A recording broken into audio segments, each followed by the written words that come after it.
ॐ श्री गणेशाय नमः। अथ श्री शिवरुद्राष्टकम्। नमामि समीसा न निर्वाणरूपं विभुं व्यापकं ब्रह्म वेदः स्वरूपं निजं निर्गुणं निर्विकल्पं निरीहं चेदाकाशमाकाशवासं भजेऽहं निराकारमोङ्कारमूलं तुरीयं गिराज्ञानगोतीतमीशं गिरीशं करालं महाकालकालं कृपालुं गुणागारसंसारपारं नतोऽहं तुषाराद्रिसङ्काशगौरं गभीरं मनोभूतिकोटिप्रभाश्रीशरीरं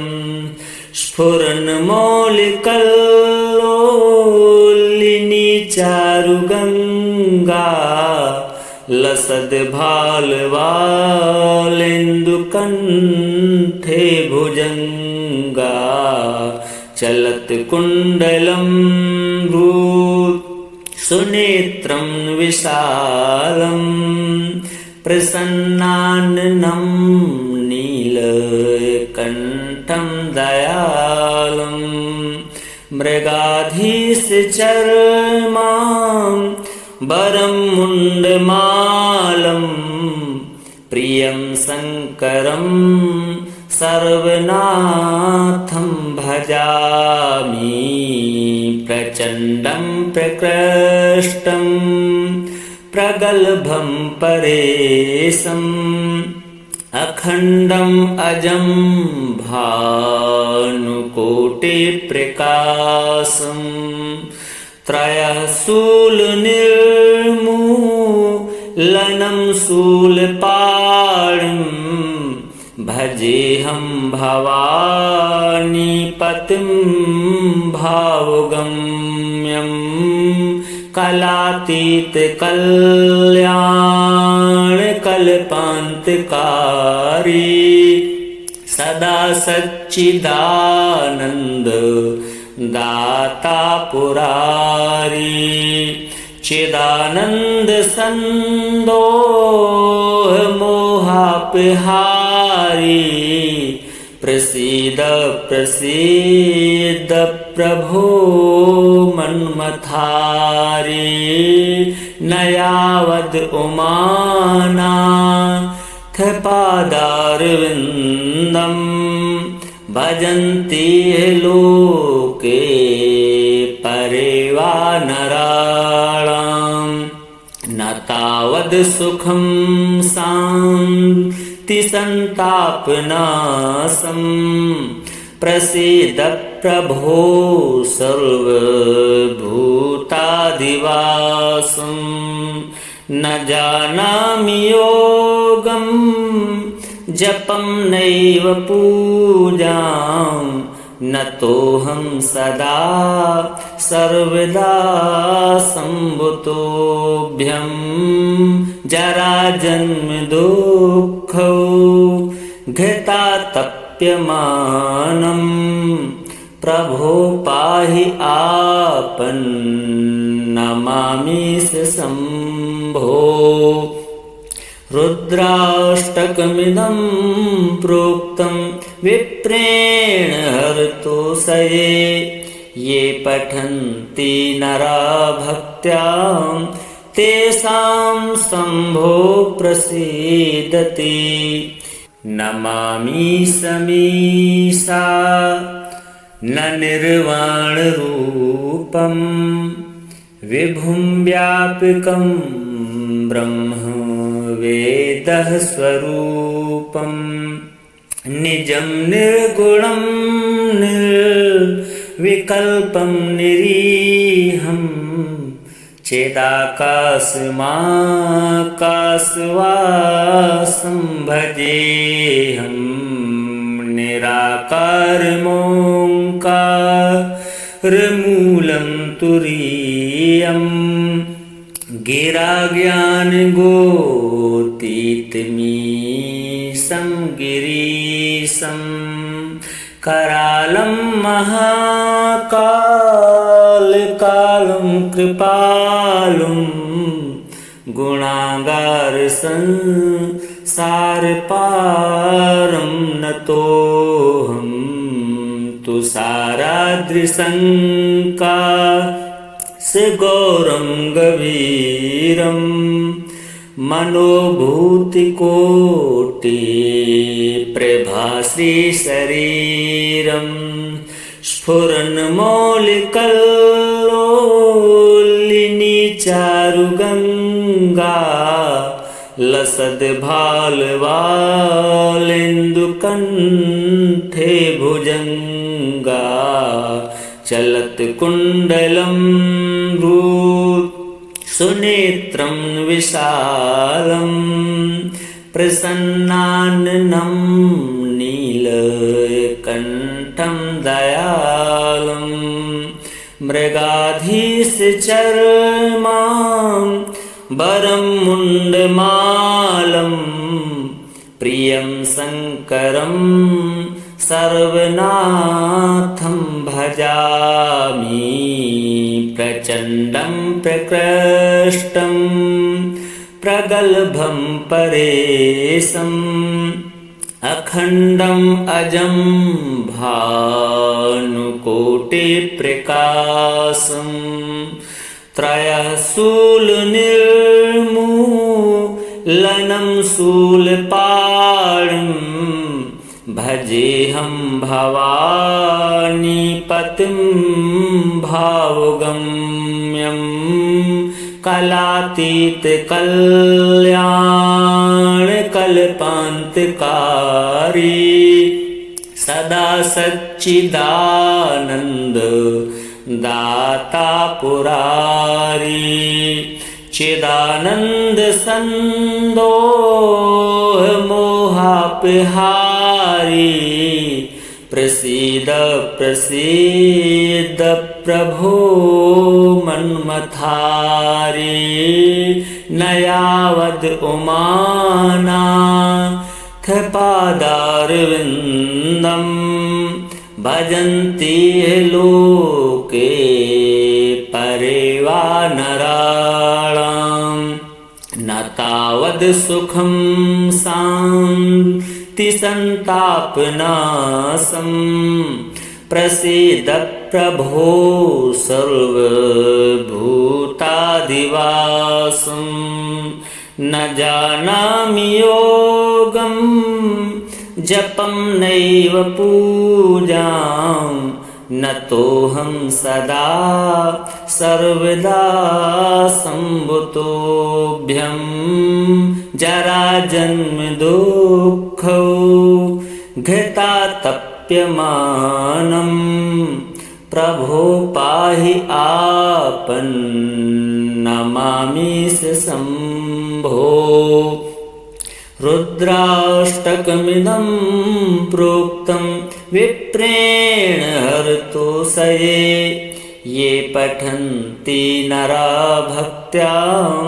तेषां शम्भो प्रसीदति नमामि समीशा न निर्वाणरूपं विभुं व्यापकं ब्रह्म वेदः स्वरूपं निजं निर्गुणं निर्विकल्पं निरीहं चिदाकाशमाकाशवासं भजेऽहं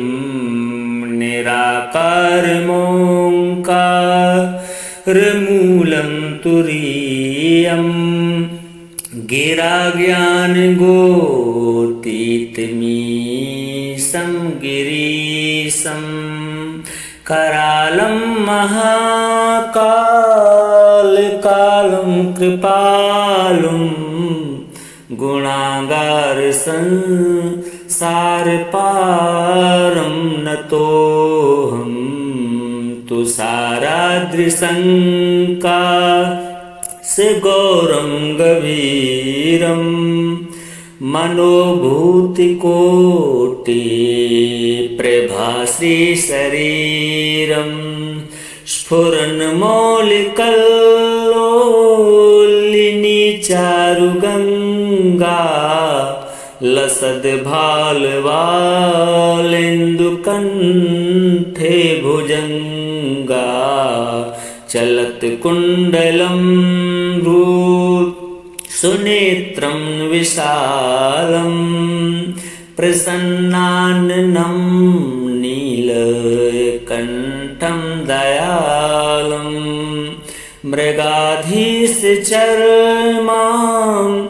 वरं मुण्डमालं प्रियं शङ्करं सर्वनाथं भजामि प्रचण्डं प्रकृष्टं प्रगल्भं परेशम् अखण्डम् अजं भानुकोटिप्रकाशं त्रयः शूलनिर्मूलनं शूलपाणिं भजेऽहं भवानीपतिं भावगम्यं कलातीतकल्याणकल्पान्तकारी सदा सच्चिदानन्द दाता पुरारी चिदानन्द सन्दोह मोहापहारी प्रसीद प्रसीद प्रभो मन्मथारी नयावद् उमानाथ पादारविन्दं भजन्ति लोके परे वा नराणां न तावद् सुखं शान्तिसन्तापनाशं प्रसीद प्रभो सर्वभूताधिवासं न जानामि योगं जपं नैव पूजां नतोऽहं सदा सर्वदा सम्भुतोऽभ्यं जराजन्मदुःखौ घृतातप्यमानं प्रभो पाहि आपन्नमामि शम्भो रुद्राष्टकमिदं प्रोक्तं विप्रेण हरतोषये ये पठन्ति नरा भक्त्या तेषां शम्भो प्रसीदति नमामि समीशा न निर्वाणरूपं विभुं व्यापकं ब्रह्म वेदः स्वरूपं निजं निर्गुणं निर्विकल्पं निरीहं चेदाकाशमाकाशवासं भजेऽहं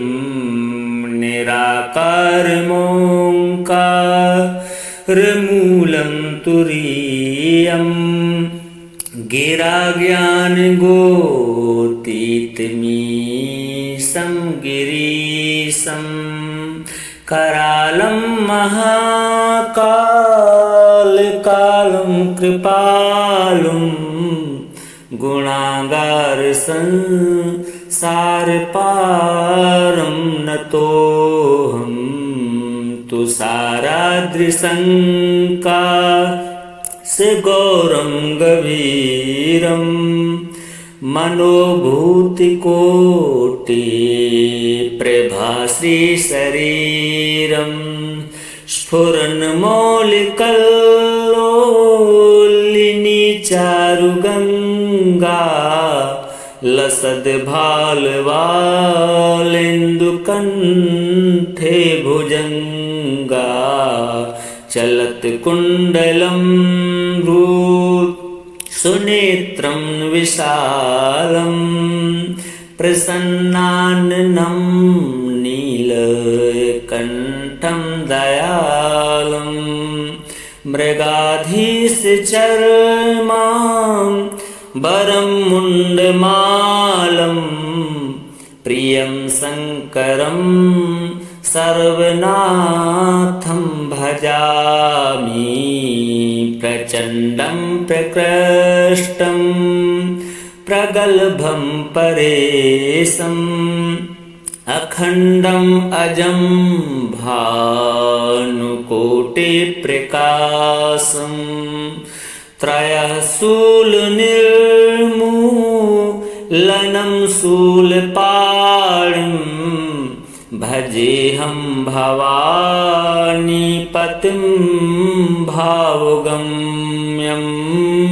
कलातीतकल्याणकल्पान्तकारी सदा सच्चिदानन्द दाता पुरारी चिदानन्द सन्दोह मोहापहारी प्रसीद प्रसीद प्रभो मन्मथारी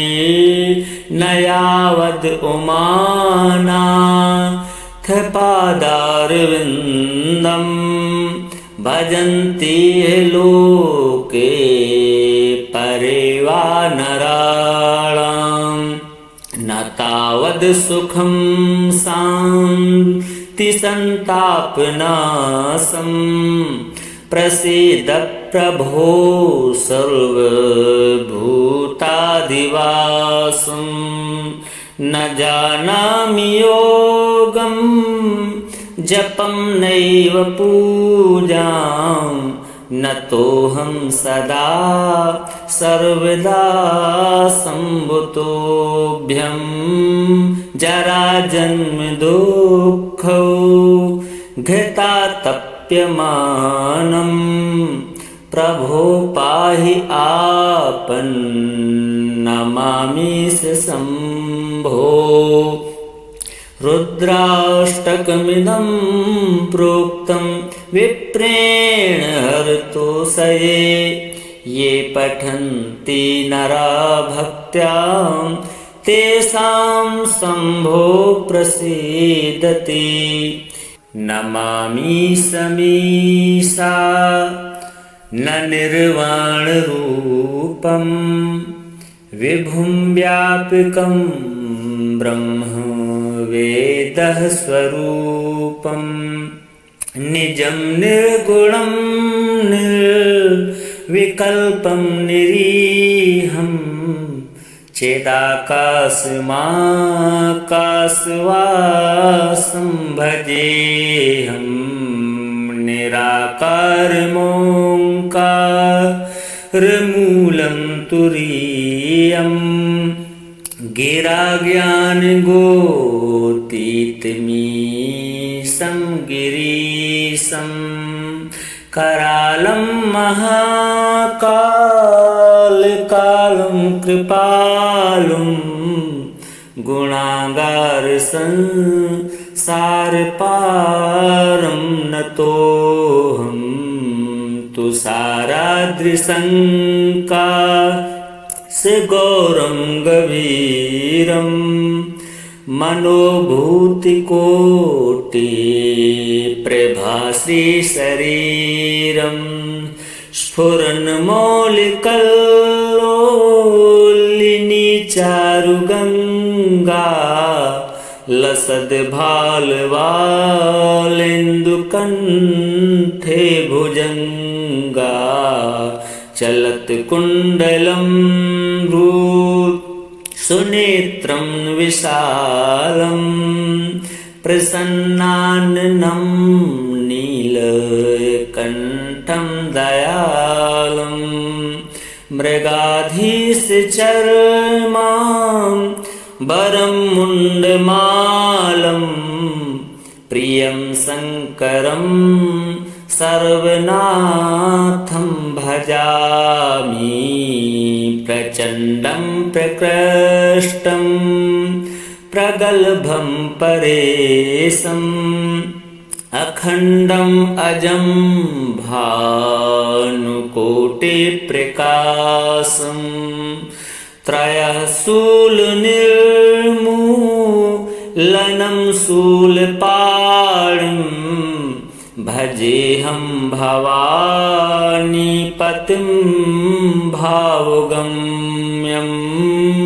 कलातीतकल्याणकल्पान्तकारी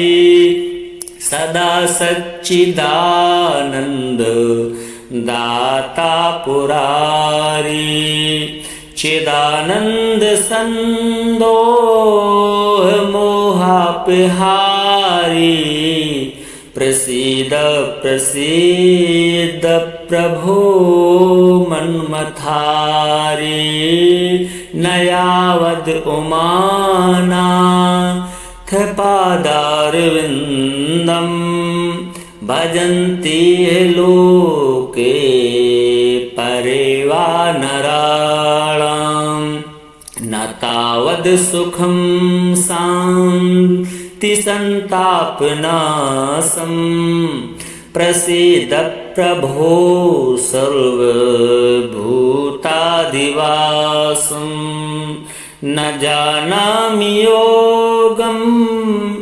जपं नैव पूजां न तोऽहं सदा सर्वदा सम्भुतोऽभ्यं जराजन्म दुःखौ घृतातप्यमानं प्रभो पाहि आपन्नमामि शम्भो रुद्राष्टकमिदं प्रोक्तं विप्रेण हरतोषये ये पठन्ति नरा भक्त्या तेषां शम्भो प्रसीदति नमामि समीशा न निर्वाणरूपं विभुं व्यापकं ब्रह्म वेदः स्वरूपं निजं निर्गुणं निर्विकल्पं निरीहं चिदाकाशमाकाशवासं भजेऽहं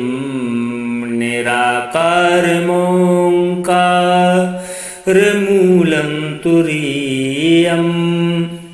गिराज्ञानगोतीतमीशं गिरीशं करालं महाकालकालं कृपालुं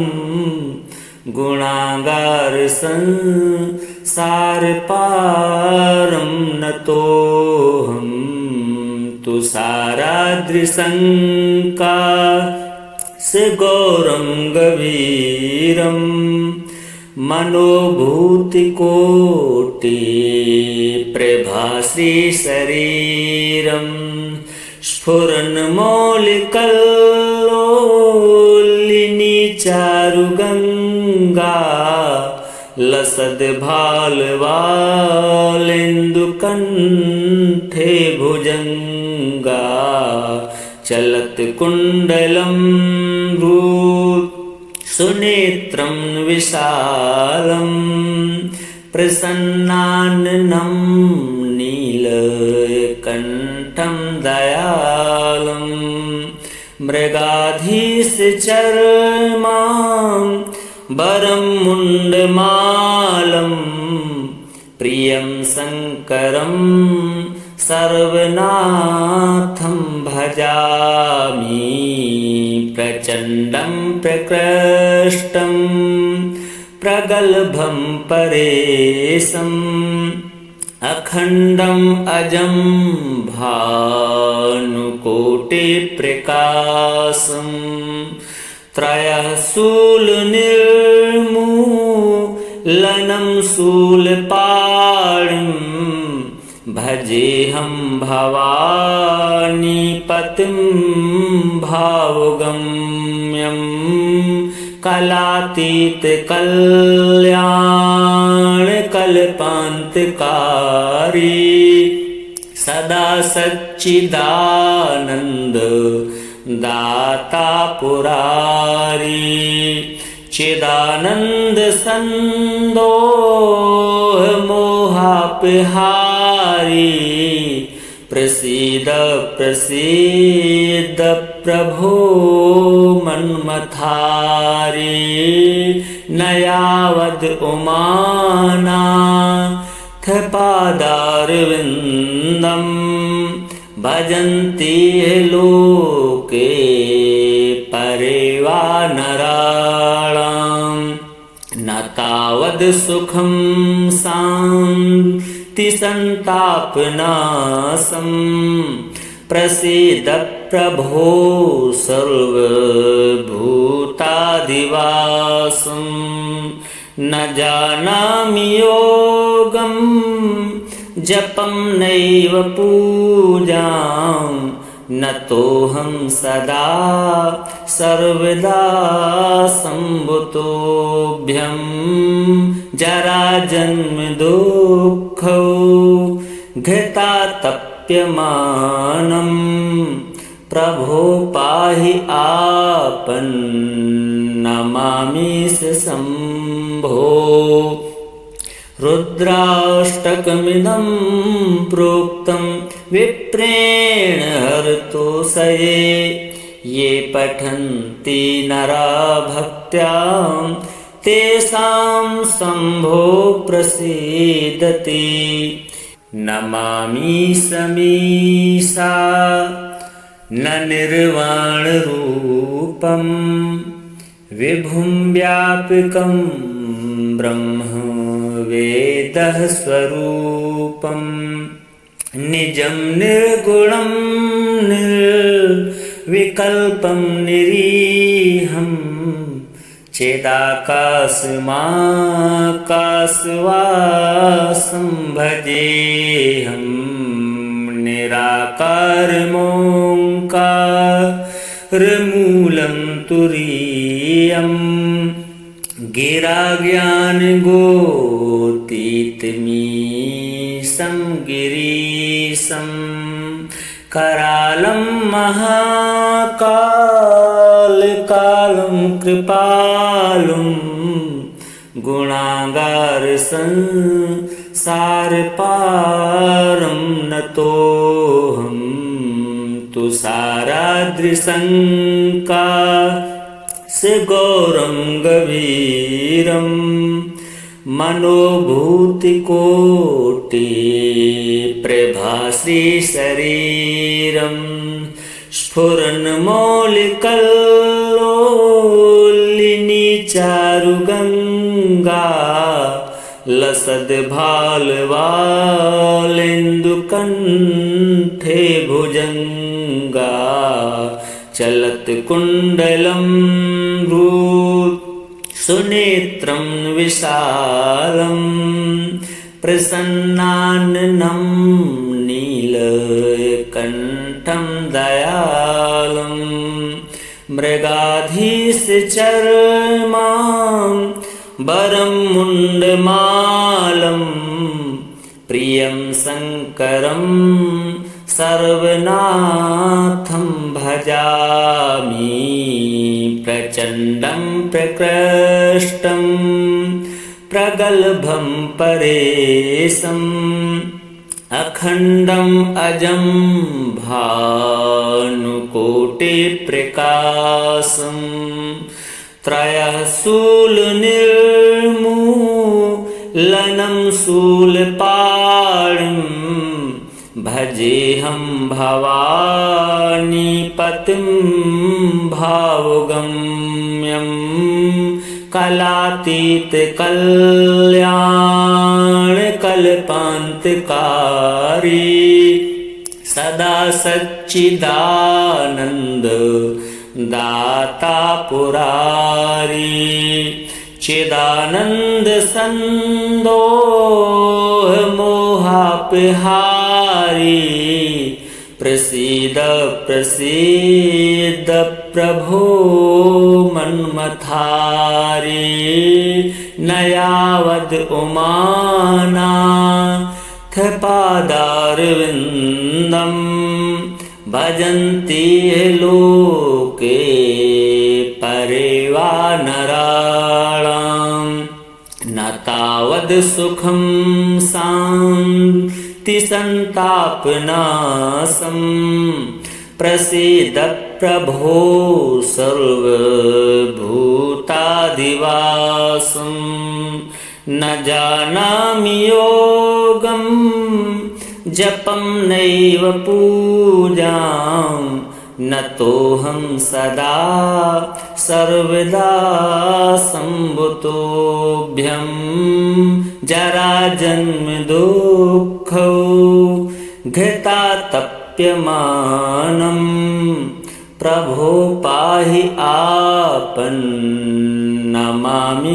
शम्भो रुद्राष्टकमिदं प्रोक्तं विप्रेण हरतोषये ये पठन्ति नरा भक्त्या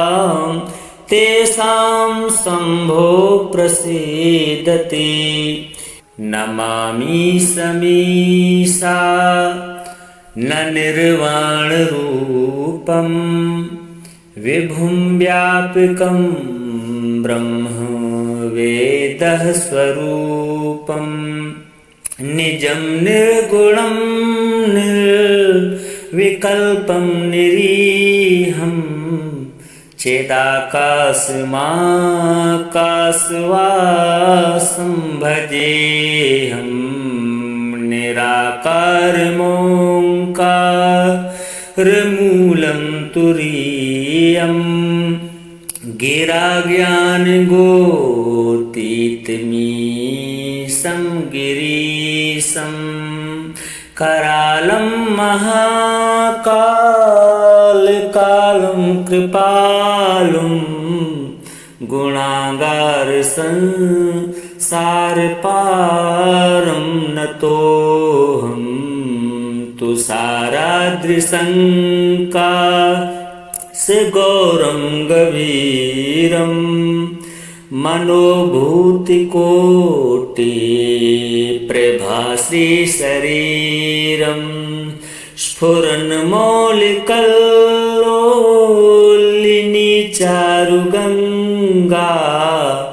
लसद्भालवालेन्दुकण्ठे भुजङ्गा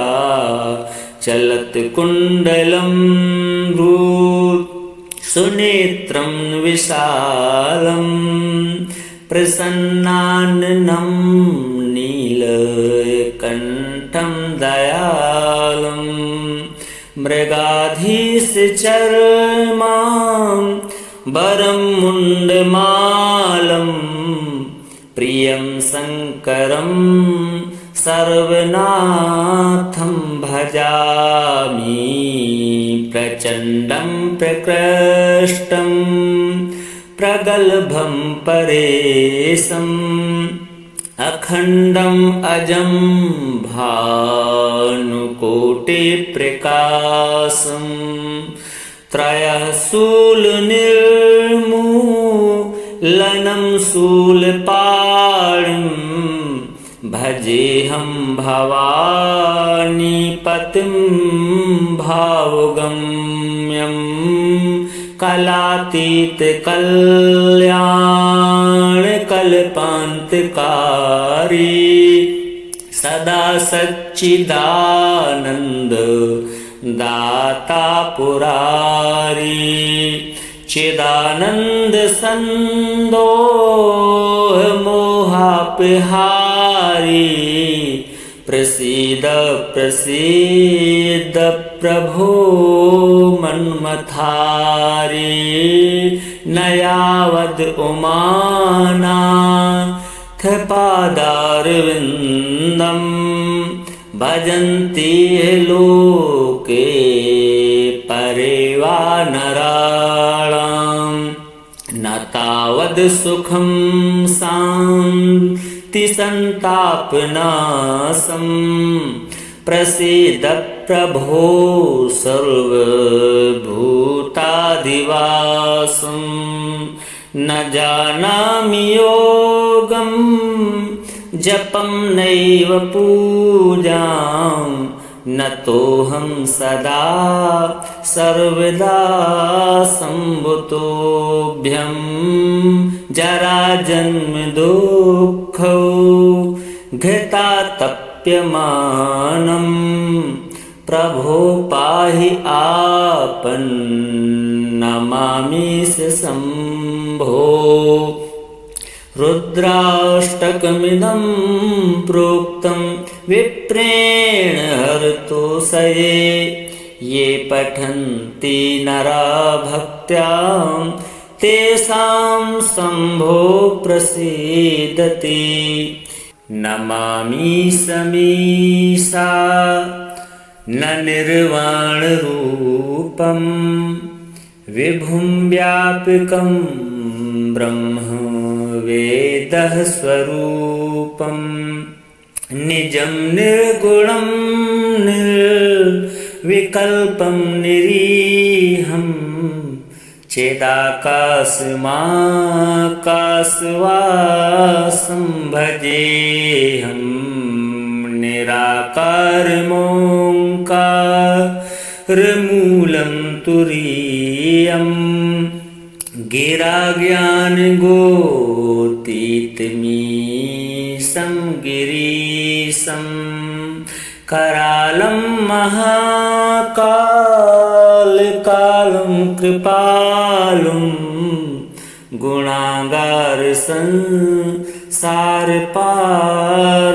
नतोऽहं तुषाराद्रिशङ्का गौरं गभीरं मनोभूतिकोटिप्रभाश्रीशरीरं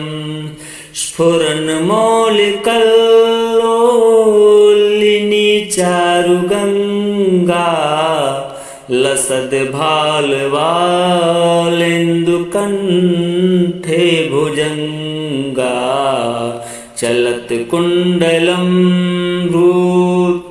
सुनेत्रं विशालं प्रसन्नाननं नीलकण्ठं दयालं मृगाधीशचर्मां वरं मुण्डमालं प्रियं शङ्करं सर्वनाथं भजामि प्रचण्डं प्रकृष्टं प्रगल्भं परेशम् अखण्डम् अजं भानुकोटिप्रकाशं त्रयः शूलनिर्मूलनं शूलपाणिं भजेऽहं भवानीपतिं भावगम्यं कलातीतकल्याणकल्पान्तकारी सदा सच्चिदानन्द दाता पुरारी चिदानन्द सन्दोह मोहापहारी प्रसीद प्रसीद प्रभो मन्मथारी न यावद् उमानाथ पादारविन्दम् भजन्ति लोके परे वा नराणाम् न तावद् सुखं शान्ति सन्तापनाशम् प्रसीद प्रभो सर्वभूतादिवासं न जानामि योगं जपं नैव पूजां न तोऽहं सदा सर्वदा सम्भुतोऽभ्यं जराजन्म दुःखौ घृतातप्यमानं प्रभो पाहि आपन्नमामि शम्भो। रुद्राष्टकमिदं प्रोक्तं विप्रेण हरतोषये ये पठन्ति नरा भक्त्या तेषां शम्भो प्रसीदति। नमामि समीशा न निर्वाणरूपं विभुं व्यापकं ब्रह्म वेदः स्वरूपं निजं निर्गुणं निर्विकल्पं निरीहं चिदाकाशमाकाशवासं भजेऽहं निराकारमोङ्कारमूलं तुरीयम् गिराज्ञानगोतीतमीशं गिरीशं करालं महाकालकालं कृपालुं गुणागारसंसारपारं नतोऽहं तुषाराद्रिशङ्का गौरं गभीरं मनोभूतिकोटिप्रभाश्रीशरीरं स्फुरन्मौलिकल्लोलिनी चारुगङ्गा लसद्भालवालेन्दुकण्ठे भुजङ्गा चलत्कुण्डलं सुनेत्रं विशालं प्रसन्नाननं नीलकण्ठं दयालं मृगाधीशचर्मां वरं मुण्डमालं प्रियं शङ्करं सर्वनाथं भजामि प्रचण्डं प्रकृष्टं प्रगल्भं परेशम् अखण्डम् अजं भानुकोटिप्रकाशं त्रयः शूलनिर्मूलनं शूलपाणिं भजेऽहं भवानीपतिं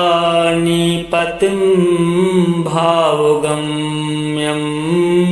कलातीतकल्याणकल्पान्तकारी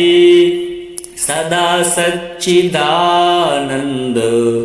दाता पुरारी चिदानन्द सन्दोह मोहापहारी प्रसीद प्रसीद प्रभो मन्मथारी न यावद् उमानाथ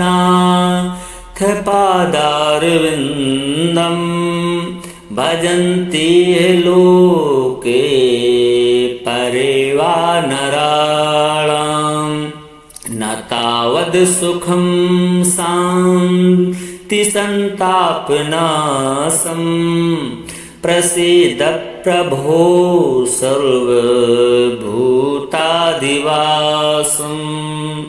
न जानामि योगं जपं नैव पूजां न तोऽहं सदा सर्वदा सम्भुतोऽभ्यं जराजन्म दुःखौ घृतातप्यमानं तप्यमानं प्रभो पाहि आपन्नमामि शम्भो। रुद्राष्टकमिदं प्रोक्तं विप्रेण हरतोषये ये पठन्ति नरा भक्त्या तेषां शम्भो प्रसीदति। नमामि समीशा न निर्वाणरूपं विभुं व्यापकं ब्रह्म वेदः स्वरूपं निजं निर्गुणं निर्विकल्पं निरीहं चेदाकाशमाकाशवासं भजेऽहं निराकारमोङ्कारमूलं तुरीयम् गिराज्ञानगोतीतमीशं गिरीशं करालं महाकालकालं कृपालुं गुणागारसंसारपारं नतोऽहं तुषाराद्रिशङ्का गौरं गभीरं मनोभूतिकोटिप्रभाश्रीशरीरं स्फुरन्मौलिकल्लोलिनी चारुगङ्गा लसद्भालवालेन्दुकण्ठे भुजङ्गा चलत्कुण्डलं सुनेत्रं विशालं प्रसन्नाननं नीलकण्ठं दयालं मृगाधीशचर्मां वरं मुण्डमालं प्रियं शङ्करं सर्वनाथं भजामि प्रचण्डं प्रकृष्टं प्रगल्भं परेशम् अखण्डम् अजं भानुकोटिप्रकाशं त्रयः शूलनिर्मूलनं शूलपाणिं भजेऽहं भवानीपतिं भावगम्यं कलातीतकल्याणकल्पान्तकारी सदा सच्चिदानन्द दाता पुरारी चिदानन्द सन्दोह मोहापहारी प्रसीद प्रसीद प्रभो मन्मथारी न यावद् उमानाथ पादारविन्दं भजन्ति लोके परेवा नराणां न तावद् सुखं शान्तिसन्तापनाशं प्रसीद प्रभो सर्वभूतादिवासं न जानामि योगं जपं नैव पूजां न तोऽहं सदा सर्वदा सम्भुतोऽभ्यं जराजन्म दुःखौ घृतातप्यमानं प्रभो पाहि आपन्नमामि शम्भो। रुद्राष्टकमिदं प्रोक्तं विप्रेण हरतोषये ये पठन्ति नरा भक्त्या तेषां शम्भो प्रसीदति।